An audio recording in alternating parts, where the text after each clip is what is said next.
Alam niyo po talaga namang kumpirmado na itong ating BSKE na mangyayari po sa November 2. November 2. Ayan, unang-una kaya natin nasasabi ito ngayon, siyempre, ayan po ay batas. Nasa batas. Ano ba ang dapat sa isang batas? Batas ay sinusunod, pero ganun pa man, mga kababayan, marami pa ring kontra.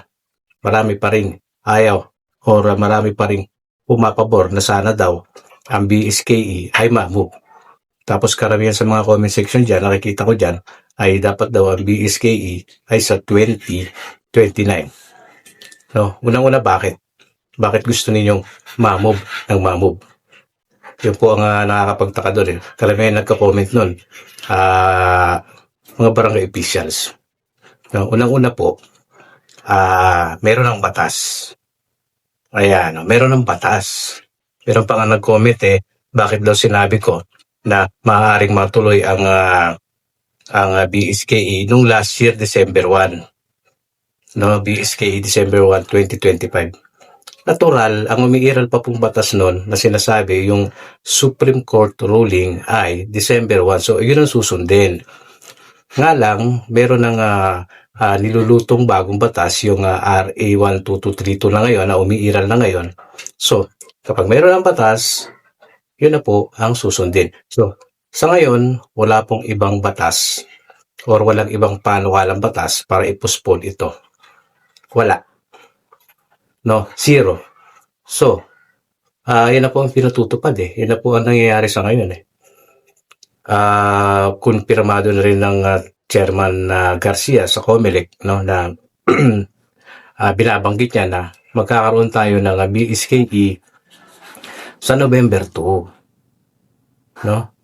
Kailangan po itong tanggapin. Kailangan po itong ipatupad. At doon po sa mga ayaw, meron po dyan nagko-comment nagigil na dapat daw maurong. No? Bakit mo sinasabi, sabi sa akin, bakit mo sinasabi na sigurado yan?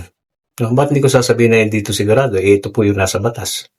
No, kung yung nagko-comment na yan ay barangay officials, barangay official ka tapos pukontra ka sa batas, ano ka? Paano ka napaupo dyan sa pwesto mo kung ayaw mo nang sumunod sa batas? Di gumawa ka ng sarili mong batas. Barangay kapital ka pa lang, ano ka na? Di ba? So, kung ano nasa batas, yun ang susundin at ipatutupad. November 2 na yan. Kumbaga ay ito, no, meron pa din nag-comment na malayo-layo pa yan, ilang buwan pa yan, marami pang pwedeng mangyari. Totoo yun, marami pang pwedeng mangyari. Pero anong mangyayari para ma-move to? No? Mabigat yun, mabigat na pangyayari para ma-move, para ma-postpone ang November 2. Pero mukhang hindi yun mangyayari.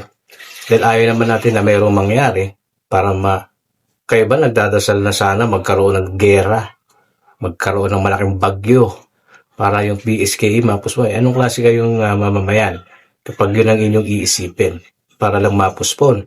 Bakit kayo takot? Sa mga nakaupo, hindi ko po nilalat. Bakit iba takot? Kasi alam ba nilang tagilid na sila? Pag nag-BSKE, sila na ay matatalo. Hindi naman kayo dapat mangamba dyan, mga walang galang na po, mga barangay officials. Wala kayo dapat itatakot dyan kung matutuloy na yan sa November 2. Dapat nga, ang gawin nyo, huwag kayong matakot, kumilos na kayo. Iyon ang mga the best na gagawin nyo na ngayon pa lang. Paghandaan nyo na. Kung ayaw nyo mapalitan dyan, kasi hindi naman din kayo dapat basta-bastang matatalo kung yun na nga ginagampanan yung inyong trabaho. Di po ba? So, ayan, meron ding mga natutuwa. Marami nang natutuwa. Sana, sige. Matuloy na yan. Yung mga botante, no? Mga botante sa barangay. Sabi nila, sana matuloy na yan. Para na sa ganun, yung kapital kasi daw doon sa kanilang lugar na yun ay corrupt daw or hindi epektibo. So, kung may lalaban, iboboto nila yung lalaban sa ganun. Nagbabaka sakali sila na matalo, mapalitan yung corrupt. Nasa ganun.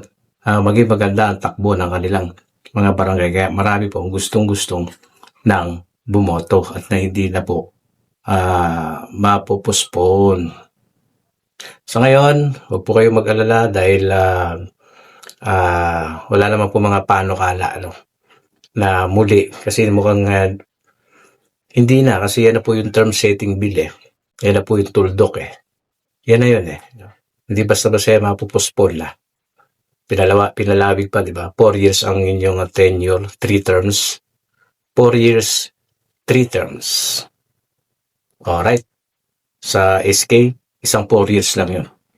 Isang termino lang yun. Yan po yung ating update ngayon. So, antay-antay ulit tayo.